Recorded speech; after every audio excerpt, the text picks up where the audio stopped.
Hi guys, today we're going to talk about the most important financial ratio out there in the investment universe. आज हम समझेंगे कि why do investors like Warren Buffett, Charlie Munger, Terry Smith and Saurabh Mukherjea इस financial ratio पे बहुत ज़्यादा rely करते हैं. The ratio that I'm talking about is return on equity.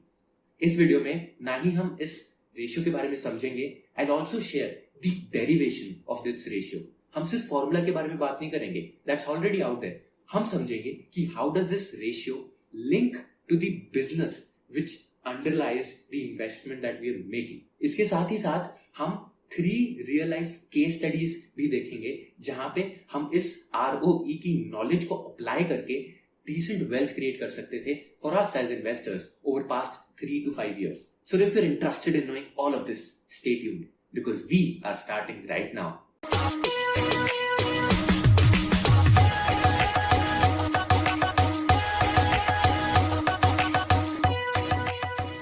तो सबसे पहले in order to develop deep understanding of this ratio, we are going to have to take a step back and हमें समझना पड़ेगा कि एक बिजनेस काम कैसे करता है, irrespective कि वो एक मैन्युफैक्चरिंग बिजनेस है, सर्विस बिजनेस है, फार्मा, रियल्टी और व्हाट नॉट. एक बिजनेस का एक बेसिक प्रोसेस क्या होता है. A business starts by raising some capital. उसने वो capital either via debt or equity raise किया. After raising that capital, it uses that capital to buy assets. अब इन्हीं assets से, be it current assets or non-current assets, वो business sales generate करने की कोशिश करेगा. Once it generate that sales, that whole amount of sales is not what we as equity holders enjoy. Because उसमें काफी खर्चे भी होंगे जो उस बिजनेस ने इनकर किए होंगे to generate that sales. Hence we gonna subtract all the expenses and try to convert as much of sales to our net profit. Once we have this net profit वाली amount, this profit is distributable to share holders. But ideally business क्या करते हैं, वो कुछ dividend दे देते हैं but they retain most of it, and after retaining most of it, it is री invested back into the business. And जब वो बिजनेस में रीइन्वेस्ट हो जाता है, it again becomes part of the capital and उस इंक्रीमेंटल कैपिटल से वो इंक्रीमेंटल एसेट्स खरीदते हैं. And then this whole virtuous cycle continues to evolve and continues to grow bigger and bigger. ये तो समझ आ गया, but how is this all related to return on equity, अब हम समझेंगे. तो जो फर्स्ट स्टेप था of buying assets using capital, or in other words using the equity that we as equity owners have given to the business, इस first step को हम convert करेंगे एक फाइनेंशियल रेशियो में, which is leverage. Financial leverage के formula में we take assets in the numerator and divide it by equity. इस ratio से हमें पता क्या चलता है that for 1 rupee of equity how much assets does a business own. If this ratio is let's say 2, इसका मतलब ये हुआ 1 रुपए के इक्विटी पे the company ons 2 rupees of assets, and the higher the financial leverage, it means उस business ने debt भी उतना ही ज्यादा लिया है. हमारी प्रोसेस का second step was using these very assets to generate sales. हम इसी प्रोसेस को एक फाइनेंशियल रेशियो में कन्वर्ट करेंगे which is called asset turnover ratio. इस रेशियो का फॉर्मूला होता है sales in the numerator and assets in the denominator. इस रेशियो से हमें यह पता लगता है कि 1 रुपए के एसेट से हमने कितनी सेल्स जनरेट की. Again if this ratio is let's say 2, इसका मतलब 1 रुपए के एसेट से हमने 2 रुपए की सेल्स जनरेट की. And ideally we would want कि ये रेशियो ज्यादा से ज्यादा रहे, हम कम से कम एसेट से ज्यादा सेल्स जनरेट कर पा रहे हैं. फाइनली हमारे बिजनेस प्रोसेस का जो थर्ड स्टेप था that was converting the sales that we have generated into profits. हम इस स्टेप को भी एक फाइनेंशियल रेशियो में कन्वर्ट करेंगे which is net profit margin, जहां न्यूमरेटर में will take our net profits and denominator में विल टेक सेल्स. ये रेशियो हमें ये बताती है कि for 1 rupee of sales that was generated हम उसमें से कितना प्रॉफिट कन्वर्ट कर पाए. So if this ratio is let's say 20%, it means हर 1 रुपए की सेल्स पे हमने 20 पैसे प्रॉफिट कमाए. And ideally we would also want this ratio to be as high as possible, ताकि हमारी conversion is as efficient as possible. हमें business process के तीनों स्टेप समझ आ गए एंड उसके कॉरस्पॉन्डिंग तीनों फाइनेंशियल रेशियोज भी हमने कंप्यूट कर ली. But what has any of this got to do with return on equity? अब हम ये समझेंगे. So return on equity is basically a function of all of these three financial ratios. And this exactly is what in more advanced and more technical terms called a DuPont Analysis of Return on Equity. हमें समझ आ गया था कि business में ये तीनों steps important है and how these three steps are linked to each other. Now what we'll do is keep all of these three financial ratios side by side and हम इन सभी को multiply कर देंगे. After multiplying all of these three financial ratios, we'll realize that we'll come to the formula of return on equity, which is profit upon equity. So यहाँ हो क्या रहा है, when we are multiplying our asset turnover with margins, हमारा sales in numerator of asset turnover cut हो जाएगा हमारे sales in denominator of margin, and इससे हमारे पास profit upon asset आ गया. This is also called return on assets. What is the return that was generated on assets?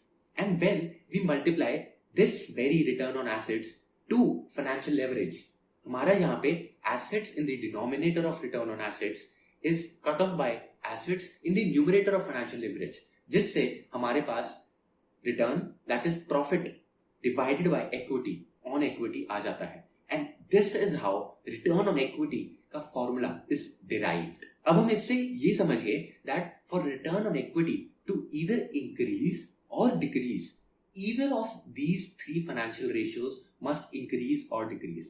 इनमें से कोई एक भी ऊपर नीचे जाएगी तो उसका direct impact return on equity पे पड़ेगा. And an ideal scenario would be जहां लेवरेज और फाइनेंशियल लेवरेज जितना कम हो और जितना गिरे उतना अच्छा, because we would want to be in a situation in a company in a business जहां पे डेट कम से कम हो, so that we are not assuming a lot of financial risk. Whereas we would want कि हमारे asset turnover and हमारे net profit margin जितने ज्यादा हों और जैसे जैसे increase कर रहे हों उतना ही better होगा and उतना ही beneficial होगा for us as investors and for the business. And when we talk about high margins, these high margins for sustained amount of time also gives us a clue that that business is having a demand side moat. इसका मतलब यही हुआ कि एक business अगर consistently अपनी industry and अपनी competitor से ज्यादा मार्जिन पे कोई भी प्रोडक्ट और सर्विस बेच पा रहा है, इसका मतलब जो हमारे कस्टमर्स हैं, जो उस बिजनेस के कंज्यूमर्स हैं, they are willing to pay a higher amount for the same product और सर्विसेज जो उसके पीयर्स दे रहे हैं. इससे हमें यह पता लगता है कि उस बिजनेस के पास कुछ तो ऐसी खास बात है, इट हैज अ मोट, जिस वजह से वो कस्टमर्स कंसिस्टेंटली हायर प्राइसेस देने के लिए तैयार है. Same goes for higher asset turnover ratio. अगर asset turnover ratio consistently industry and peer से काफी ज्यादा है, दिस इज अ साइन कि that business has inherent supply side moat. इसका मतलब ये हुआ कि उस बिजनेस की इनहेरेंट मैन्युफैक्चरिंग कैपेबिलिटीज इतनी स्ट्रांग है कि वो कम एसेट्स के साथ भी हायर एसेट यूटिलाइजेशन करता है एंड ज्यादा सेल्स जनरेट कर पाता है कंपेयर टू इट्स पीयर्स. अब हम एग्जांपल्स पे जाएंगे and the very first example that will take would be of Berger Paints, which has shown us a good example of being a demand side moat business. तो इस business में basically हो क्या रहा है, the RoE of the business has sustained between 20 to 25% for the past decade. And अगर हम फिर से इसका DuPont analysis करके asset turnover, net profit margin and leverage की बात करें, यहाँ पे asset turnover was fairly consistent till 2016, but उसके बाद significant decline आया. Same is the case with leverage. Leverage भी since March 2012 consistently drop किए जा रही है. अब हमारे DuPont analysis के हिसाब से if asset turnover is decreasing and financial leverage is decreasing, it is a sign कि हमारी return on equity भी decrease करनी चाहिए थी.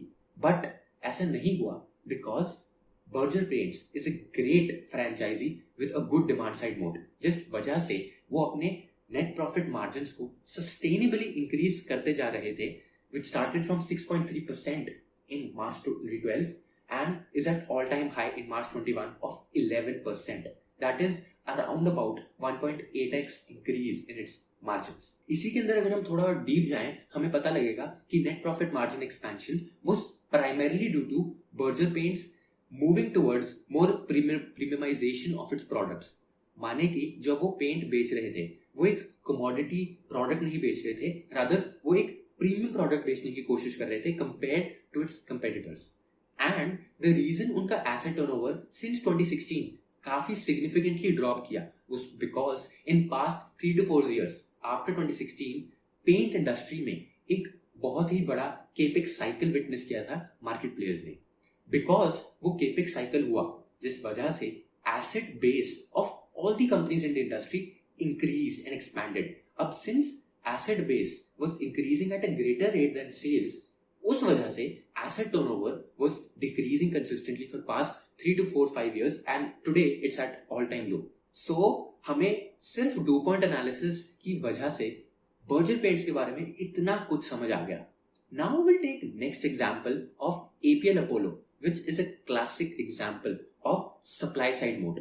सो ये एक ऐसा बिजनेस है जो काफी ज्यादा कमोडिटाइज है. The reason I say this is because हम क्लियरली देख सकते हैं इस बिजनेस के net profit margin for past 5 years has been abysmally low, as high as 4% and as low as 2%. अब इस बिजनेस में हुआ क्या बिटवीन 2017 to 19, ऑल्दो उन्होंने एसेट टर्नओवर तो काफी अच्छी तरह इंक्रीज किए, बट बिजनेस काफी कंपेटिटिव हो गया था and margins dropped from 4 to 2%. Now this was a golden opportunity for a company like APL Apollo. उन्होंने 2% जैसे कम मार्जिन्स पर भी 15% की रिटर्न ऑन इक्विटी जनरेट कर पाए बिकॉज उनके asset turnover was very high. And this was a moment when most of their competitors जो इतने high return generate नहीं कर पा रहे थे, they either exited the business or had no point but to leave. When they did leave, this was a golden chance for APL Apollo, जहाँ पे over the next 2 years उन्होंने margin expansion को witness किया and अपने asset turnover को retain करने की कोशिश की. And this is the reason why March 21 में उनकी return on equity expanded significantly from 15 to 21%. And another thing that we witness is 2019 से उन्होंने अपना लेवरेज भी कम करनी शुरू कर दी. बिकॉज उन्होंने लेवरेज कम करनी शुरू की, इस वजह से उनके इंटरेस्ट एक्सपेंस भी काफी ज्यादा ड्रॉप हुए. And because interest expense is one of these line items in PNL, अगर इंटरेस्ट एक्सपेंस कम हुआ, इससे एक वर्चुअस साइकिल स्टार्ट हुई और एनपीएम हमारे नेट प्रॉफिट मार्जिन और भी गिरने लग गए. All of these factors resulted in APL Apollo becoming a multi-bagger between 2019 to 2021, जो 2018 में around 127 के आसपास ट्रेड कर रहा था, बट अब जाके it is trading at around 850 rupees. A classic example of a good multi-bagger stock. Finally, हम एक ऐसे बिजनेस पे आएंगे जो रिटर्न ऑन इक्विटी के हर एक पिलर पे काफी अच्छा परफॉर्म किया, and it was an all-star performer for me. This is Laurus Labs. Between 2017 to 2019, जब there was some sort of general economic slowdown, उनकी return on equity dropped abysmally. And यहाँ पे हम देखेंगे asset turnover भी decrease हुआ, net profit margin भी decrease हुआ. But this was primarily because Laurus Lab तब काफी ज्यादा focus कर रहा था अपनी R&D पे and अपनी contract manufacturing को expand करने में. क्योंकि वो अपनी एक्सपेंशन कर रहा था एंड काफी ज्यादा R&D कर रहा था, उनके एक्सपेंसेस भी हाई थे एंड उनके एसेट्स भी काफी ज्यादा इंक्रीज कर रहे थे. सो जो ये 2 साल का पीरियड आया, इसमें रिटर्न ऑन इक्विटी काफी ज्यादा श्रिंक होगी, which was not a true representation of what business actually is. After 2019 what we see is कि उन्होंने अपनी एसेट यूटिलाइजेशन को भी इंक्रीज किया, उनके मार्जिन भी 4% से 20% तक गए. This was primarily because China से काफी ज्यादा बिजनेस इंडिया में आया एंड बिकॉज लॉरस लैब्स ने अच्छी R&D की हुई थी and they also had enough assets ready to be utilized, they were able to capture this opportunity, जिस वजह से उनकी रिटर्न ऑन इक्विटी 5-6 टाइम्स हुई एंड वो पिछले 1-2 सालों में एक बहुत अच्छा मल्टीबैगर स्टॉक बन गया and gave very good returns to its owners. Similarly उनकी लेवरेज भी धीरे धीरे इंक्रीज होते जा रही थी and this also played in favour of them. Because it was a booming cycle for them, it makes sense for Laurus Labs to take some amount of leverage ताकि वो अपने return on equity को और ज्यादा expand कर सके and अपने shareholders को और ज्यादा पैसे बना के दे सके. इन 3 एग्जाम्पल से हमें ये समझ आ गया कि अगर हम रिटर्न ऑन इक्विटी के हर एक पॉइंट को, हर एक कंपोनेंट को अच्छी तरह समझ पाए, we'll be able to understand why businesses and stock give such high returns when they do. Before I wrap, there are few key takeaways that we must have from this video.